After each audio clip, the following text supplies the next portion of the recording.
Pense numa nação como um sistema complexo. Ela precisa de um manual de operação, certo? Um projeto que diz como tudo deve funcionar.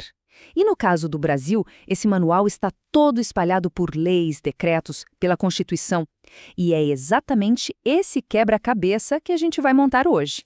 Vamos desvendar juntos o projeto oficial do Estado brasileiro. Ok, e para fazer isso, a gente vai seguir um roteiro bem claro. Primeiro, a gente olha para a bússola que guia tudo. Depois, quem é a pessoa ideal para colocar isso em prática? O servidor público. A gente vai ver como o governo deve agir com responsabilidade, como ele deve ser aberto. E, no final, qual é a grande promessa por trás de tudo isso? Então vamos começar pelo começo, pelo porquê. O que, no fundo, deveria guiar cada ação, cada decisão da gigantesca máquina do Estado brasileiro? Qual é o princípio fundamental?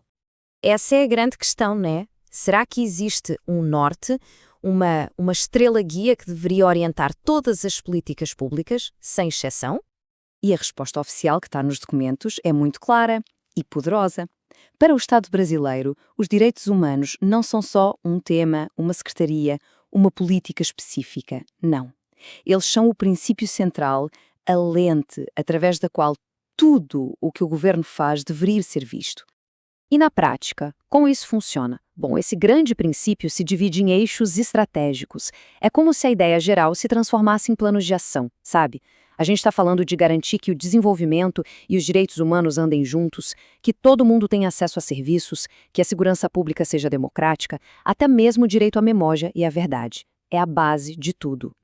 Tudo bem, a gente já tem a filosofia, a bússola, mas isso não sai do papel sozinho, né?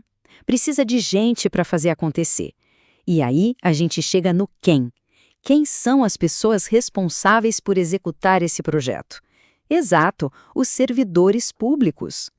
E a expectativa aqui é bem alta. A ideia é que a conduta de um servidor público, a sua postura, o seu zelo, reflita a própria honra do Estado. Ou seja, não é só um trabalho qualquer.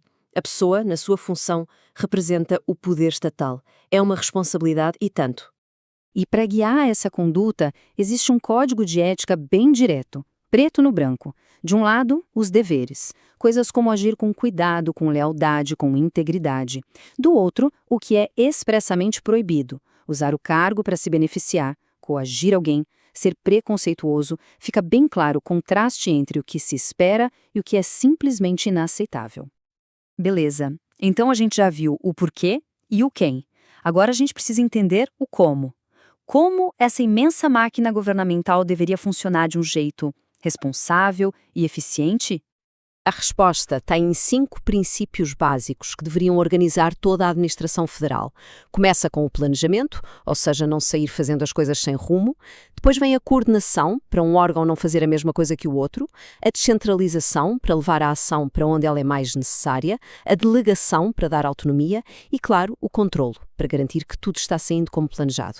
O objetivo de tudo isso? Evitar desperdício e fazer a máquina funcionar direito.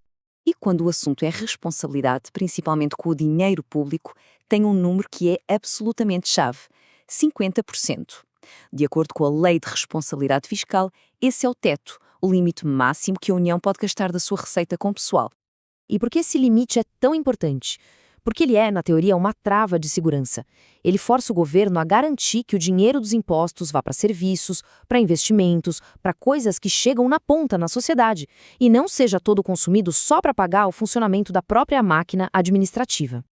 Certo, então temos o porquê, o quem, o como, mas falta uma pergunta essencial: para quem toda essa estrutura presta contas? A resposta, claro, define a relação do governo com a sociedade e é uma peça central de tudo. E a chave aqui é um conceito chamado transparência ativa. Pensa nisso. A ideia não é o governo de esperar alguém pedir uma informação. Não. O dever dele é se antecipar, é publicar os dados de interesse público por conta própria. A regra passa a ser a publicidade. E o sigilo? Bom, o sigilo vira a exceção da exceção. Isso se transforma em direitos bem concretos para qualquer cidadão, garantidos por leis como a Lei de Acesso à Informação, a LAI, e a Lei Geral de Proteção de Dados, a LGPD.